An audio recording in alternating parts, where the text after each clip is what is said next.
Hola a todos y bienvenidos. En este video me gustaría mostrar un sistema coordenado, el cual representa una alternativa a las coordenadas cartesianas que hemos estado utilizando hasta ahora. Estas son las coordenadas polares. Un sistema coordenado lo que hace es representar un punto en el plano mediante un par ordenado de números llamados coordenadas. Por lo general usamos coordenadas cartesianas, que son las distancias dirigidas desde los ejes perpendiculares, es decir, los ejes X y Y, las ordenadas y las abscisas, que es lo que más hemos estado usando hasta ahora. Entonces, en este video vamos a describir un sistema coordenado, el cual fue presentado por Isaac Newton, llamado sistema coordenado polar, que es más conveniente para muchos propósitos en situaciones determinadas, ¿sí? Entonces hay muchas situaciones donde trabajar en un sistema coordenado cartesiano representa mucho trabajo, pero el sistema coordenado polar es muchísimo más sencillo. Y de hecho hay varias situaciones precisamente del cálculo, donde realizar operaciones de cálculo es mucho más sencillo en coordenadas polares y es precisamente lo que queremos explorar en este y algunos videos que siguen a este. Ok, entonces se elige un punto en el plano. ¿Sí? Entonces nosotros fijamos un punto en el plano al cual vamos a llamar polo o también lo llamamos origen. Aquí le vamos a poner la letra O. ¿Sí? Entonces, luego vamos a dibujar un rayo, una semirrecta, de preferencia horizontal, que empiece en O. Y a este eje lo vamos a llamar el eje polar. ¿Sí? Si nosotros estuviéramos trabajando con las coordenadas cartesianas, el eje polar es el mismo eje que las X, es exactamente lo mismo. Usualmente este eje se traza horizontalmente, como mencioné anteriormente, a la derecha y corresponde al eje X positivo en las coordenadas cartesianas. Ok, entonces ya tenemos el origen o ya tenemos el eje polar X, ¿sí? O también le vamos a llamar el polo. Entonces, si P es cualquier otro punto en el plano, ¿sí? R va a ser la distancia, R, y de hecho R es a propósito porque R lo vamos a pensar como si fuera cierto radio, va a ser la distancia desde O hasta P. ¿Sí? Entonces vamos a tener que teta es el ángulo, típicamente medido en radianes, aunque yo lo he visto algunas veces también en grados, ¿no? Entonces, lo importante es que teta es un ángulo y este es el ángulo que se forma entre el eje polar y R. ¿Sí? Entonces, insisto, ¿no? Teta es este ángulo entre el eje polar y, bueno, este segmento que se forma desde O hasta P. ¿Cómo lo podemos apreciar aquí? Entonces, el punto P se representa mediante un par ordenado R, teta, donde R, insisto, representa la distancia a O de nuestro punto P y teta es el ángulo que se forma desde el eje polar. Esto es conocido como coordenadas polares de P. Se usa la convención de que un ángulo es positivo si se mide en el sentido contrario a las manecillas del reloj, en sentido antihorario, desde el eje polar, el eje de las X. Y el ángulo es negativo si se mide en sentido horario o lo que es lo mismo en sentido de las manecillas del reloj. ¿Sí? Si P es igual con 0, entonces significa que R es igual con 0. Y vamos a estar de acuerdo que una vez que se tiene R, pues estamos en el origen. Y realmente cuando R es igual con 0, no importa qué ángulo nosotros fijemos, qué ángulo declaremos, siempre va a ser exactamente el mismo punto. ¿Sí? Entonces, este es un punto con una característica interesante. Es un punto que puedes representar de una infinidad de maneras. Y vamos a ver que de hecho las coordenadas polares de un mismo punto no son únicas. Tenemos de hecho una infinidad de maneras de representar el mismo punto. Entonces, este punto 0, θ representa el polo para cualquier valor de θ. Entonces, es el único punto donde θ deja de tomar importancia. Bien, entonces, vamos a extender ahora el significado de las coordenadas polares, ¿sí? Al caso donde R es negativa, es una cantidad negativa, estando de acuerdo que, como en la figura nosotros vemos, los puntos menos r, θ y r, θ, estos dos puntos, están sobre la misma recta que pasa por el polo, por O, y la misma distancia r del polo. Es decir, la distancia de este punto al polo es exactamente la misma que la distancia de este punto al polo.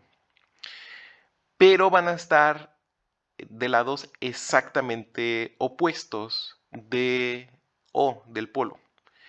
Esto quiere decir que si R es mayor que 0, que es el caso que hemos estado analizando hasta ahora, el punto R, θ está en el mismo cuadrante que el ángulo θ.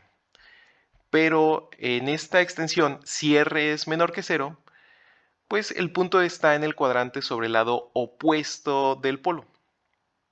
¿Sí? Entonces, observemos que menos r, θ representa exactamente el mismo punto que r de θ más pi. O, lo que es lo mismo, si estamos trabajando en grados, pues sería el ángulo θ más 180 grados. Y bien, aquí tenemos ya dos maneras de representar el mismo punto. Ya sea que lo representemos de manera negativa, r, θ, o si queremos eliminar este menos, pues simplemente lo eliminamos y para conservar el mismo punto todo lo que tenemos que hacer es sumarle pi al ángulo de este par coordenado.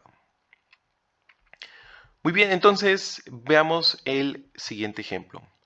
El ejemplo dice así: grafique los puntos cuyas coordenadas polares están dadas por A, que es 1,5 pi entre 4. Y nosotros podemos ver la respuesta. Aquí nosotros tenemos el 5 pi entre 4, que es el ángulo que se forma desde el eje polar. Y el 1 es la distancia que hay entre el punto y el polo. ¿De acuerdo? Muy bien.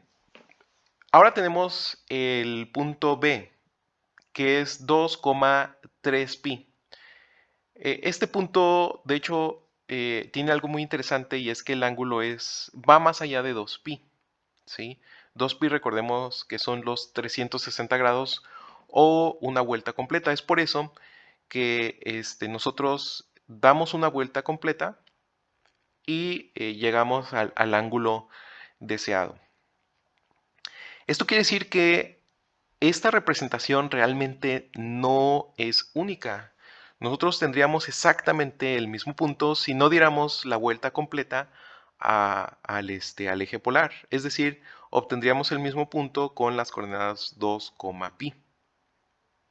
Bien, entonces la diferencia es que con estas coordenadas nos ahorramos una vuelta al polo. Ahora en el inciso C tenemos 2, menos 2 pi entre 3. Una característica interesante de este par coordenado es que ahora estamos midiendo el ángulo en un sentido negativo. Quiere decir que lo vamos a medir en el sentido de las manecillas del reloj, el sentido horario. Y es por eso que la flecha, en lugar de correr en el sentido antihorario, corre en el sentido horario, que es el ángulo que medimos desde el eje polar hasta el ángulo que nos interesa. Y bueno, el 2 va a ser la distancia entre el polo y nuestro punto. Y por último, nosotros tenemos en el inciso B el par coordenado menos 3,3 pi entre 4. Bien, entonces nosotros vemos que menos 3 es negativo. Entonces, si hubiéramos ignorado este menos y nosotros hubiéramos considerado un 3,3 pi entre 4, pues nosotros nada más medimos el ángulo 3 pi entre 4 y medimos una distancia desde el polo hasta el punto de 3 unidades. Pero dado que es negativo, nosotros las 3 unidades necesitamos medirlas hacia el lado opuesto del polo, es decir, en este lado, ¿sí? Una vez más, si nosotros quisiéramos deshacernos de este menos, todo lo que tendríamos que hacer es sumarle pi a este ángulo que nosotros tenemos aquí. Entonces, otra representación de este ángulo sería 3 positivo, coma 7pi entre 4. Y eso nos daría exactamente el mismo punto que nosotros tenemos aquí. Entonces, como ya lo vimos en el sistema coordenado cartesiano, todo punto tiene solo una representación, ¿sí? Esto es una característica del plano cartesiano. La representación de cada punto es única. Pero en el sistema de coordenadas polares, cada punto tiene una infinidad de representaciones. Por ejemplo, el punto 1,5pi entre 4, que es este punto que nosotros vimos en el ejemplo anterior, se podría escribir como 1, menos 3pi entre 4. La única diferencia es que el ángulo está dado en un sentido negativo. O también 1,13pi entre 4, donde todo lo que se le hizo es sumarle 2pi al ángulo original, que es 5pi entre 4, con lo cual nosotros estamos dando una vuelta extra al polo y llegamos exactamente al mismo punto, ¿sí? O incluso también podríamos representarlo como 1,pi entre 4. Ajá. Entonces, para obtener esta coordenada, al 1 se le invirtió su signo y al 5pi entre 4 se le resta pi, se le restan 180 grados. Y con esto se obtiene esta representación, ¿sí? Entonces, aquí tenemos 1, 2, 3, 4 maneras diferentes de representar el mismo punto. No son todas, ya que nosotros podríamos darle 2 vueltas al eje polar en un sentido horario o en un sentido antihorario, ¿sí? Para cualquiera de estas representaciones y obtenemos 4 representaciones nuevas, 4 representaciones distintas. Entonces, de hecho, puesto que una vuelta completa en sentido horario en sentido contrario, perdón, a las manecillas del reloj está dada por un ángulo 2pi, el punto representado por coordenadas polares se representa también por estas familias de coordenadas, que son lo mismo, ¿no? Es decir, r, teta más 2n por pi, con lo que estamos diciendo que al sumarle cualquier múltiplo par de 2pi al ángulo, nos lleva al mismo punto. Por otro lado, también lo podemos representar como menos r, teta más 2n más 1 por pi. Y bueno, esto lo que nos dice es que si nosotros tenemos menos r y al ángulo le sumamos, o en su defecto le restamos, cualquier múltiplo impar de pi, vamos a obtener exactamente el mismo punto. Esto quiere decir que n es cualquier número entero, ya sea positivo, el 0 o negativo. Ahora, ok, ya vimos las características de las coordenadas polares, pero va a haber veces que nosotros queremos lo mejor de ambos mundos. Es decir, va a haber situaciones en las que a nosotros nos gustaría convertir de coordenadas cartesianas a polares y viceversa, ¿no? De polares a cartesianas. Y de hecho esto no es muy complicado porque hay una conexión entre coordenadas polares y cartesianas. Y esto se puede ver en la siguiente figura, en la cual el polo corresponde al origen y el eje polar coincide con el eje X positivo.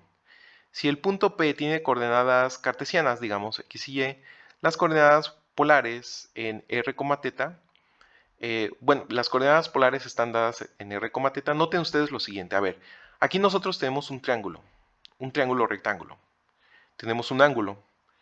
Entonces, nosotros sabemos que el coseno de teta es simplemente el cateto adyacente, que es la coordenada X, entre la hipotenusa. Y así llegamos a esta igualdad. Por otro lado, el seno de teta es el cateto opuesto entre la hipotenusa, ¿sí? Con lo que nosotros llegamos a esta igualdad. Si nosotros despejamos X de esta igualdad y de la misma manera despejamos Y de esta igualdad, obtenemos que X es igual a R por el coseno de teta y la coordenada y está dada por r por el seno de teta. Y estas fórmulas las marcamos en rojo porque son las fórmulas del cambio de coordenadas. Estas fórmulas nos permiten cambiar de coordenadas polares a coordenadas cartesianas, ¿sí? Y bueno, aunque estas ecuaciones se dedujeron de esta figura, que ilustra el caso donde r es mayor que 0, y bueno, donde teta está entre 0 y 2pi, estas ecuaciones de hecho son válidas para todos los valores de r y teta.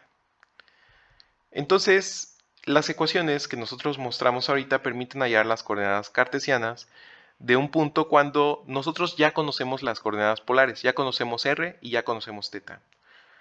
Para ir en el camino opuesto, es decir, si nosotros conocemos las coordenadas cartesianas x y y nos gustaría saber quién es r y teta, pues nosotros vamos a notar por el teorema de Pitágoras que r al cuadrado es igual a x al cuadrado más y al cuadrado. Entonces, si nosotros queremos obtener r, pues sacamos la raíz cuadrada de ambos lados de esta igualdad y vamos a tener que r es igual a la raíz cuadrada de x al cuadrado más y al cuadrado. Y con esto ya tenemos una de las coordenadas polares a partir de las coordenadas cartesianas. Por otro lado, la tangente de esta figura podemos observar que la tangente es el cateto opuesto entre el cateto adyacente. O sea, la tangente de teta es y entre x. Aquí lo podemos observar. ¿Ok? Entonces, si nosotros queremos obtener el ángulo teta a partir de las coordenadas cartesianas, pues todo lo que tenemos que hacer es sacar la tangente inversa de ambos lados de esta igualdad. Con lo que tenemos que el ángulo teta está dado por la tangente inversa de la coordenada y entre la coordenada x. Y estas fórmulas que yo subrayo aquí en color amarillo son las fórmulas para obtener las coordenadas polares a partir de las coordenadas cartesianas, que es el camino, de hecho, opuesto al que presentan este par coordenado, x y y, ¿sí? Entonces, estas fórmulas son bien importantes porque nos dan el puente, ¿no? Si nosotros tenemos coordenadas polares, podemos pasar a coordenadas cartesianas. Y si nosotros tenemos coordenadas cartesianas, entonces podemos pasar a coordenadas polares. Veamos el siguiente ejemplo. Convierta el punto 2, pi tercios de coordenadas polares a cartesianas. Inmediatamente vemos que para poder resolver este ejemplo vamos a necesitar estas fórmulas, ¿sí? Entonces tenemos que r es igual con 2 y teta es igual a pi tercios.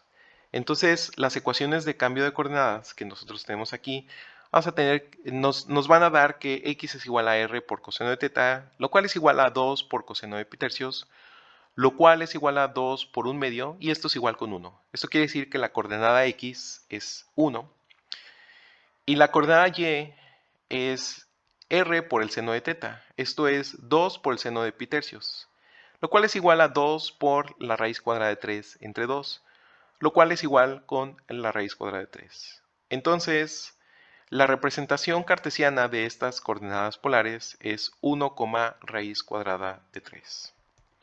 Veamos ahora otro ejemplo. Represente el punto con coordenadas cartesianas 1, menos 1 en términos de coordenadas polares. Inmediatamente vemos que las fórmulas que nosotros vamos a necesitar son las fórmulas que tengo subrayadas aquí en color amarillo. ¿Ok? Entonces, si elegimos r como positiva, entonces la ecuación de cambio de coordenadas da lo siguiente. Vamos a tener que r es igual a la raíz cuadrada de x al cuadrado más y al cuadrado. Entonces esto es la raíz cuadrada de 1 al cuadrado más menos 1 elevado al cuadrado, lo cual es igual a la raíz cuadrada de 2. Entonces ya tenemos la primera de nuestras coordenadas polares. Ahora nos falta el ángulo. El ángulo teta está dado por la tangente inversa de y entre x, que esto es igual a la tangente inversa de menos 1 entre 1. Esto es simplemente menos 1. Y la tangente inversa de menos 1 es menos pi entre 4. Muy bien. Entonces ya tenemos las dos coordenadas polares. Entonces una representación en coordenadas polares del punto 1, menos 1 es simplemente raíz cuadrada de 2, menos pi entre 4. Como el punto 1, menos 1 está en el cuarto cuadrante, podemos elegir teta igual a menos pi entre 4. O si no queremos un ángulo negativo, es decir, que quisiéramos un sentido antihorario para el ángulo, pues simplemente podríamos elegir teta igual a 7pi entre 4. ¿Sí? Así, una de las posibles respuestas es 2, menos 4pi. Ajá. Y la otra es, perdón, la raíz cuadrada de 2, menos 4pi. Y la otra posibilidad es raíz cuadrada de 2, 7pi entre 4. A ver, ok, aquí hay un error. Raíz cuadrada de 2, menos pi entre 4. Ahora sí, esto es para ser precisos, ¿no? Entonces, aquí está. Vamos a ponerlo. Esto sería pi entre 4, que es el ángulo que nosotros obtuvimos aquí. O la otra posibilidad es raíz cuadrada de 2, 7pi entre 4. Entonces vamos a poner un espacio extra para que más o menos se vea mejor. Muy bien, entonces con estas fórmulas nosotros podemos cambiar de coordenadas cartesianas a coordenadas polares, y también con las segundas fórmulas que mostramos podemos pasar, con las otras fórmulas en color rojo que nosotros mostramos podemos pasar de polares a cartesianas y de cartesianas a polares. Muy bien. Si queda cualquier duda, por favor, déjala en los comentarios o ponte en contacto conmigo. Y nosotros nos vemos en el siguiente video. Hasta luego.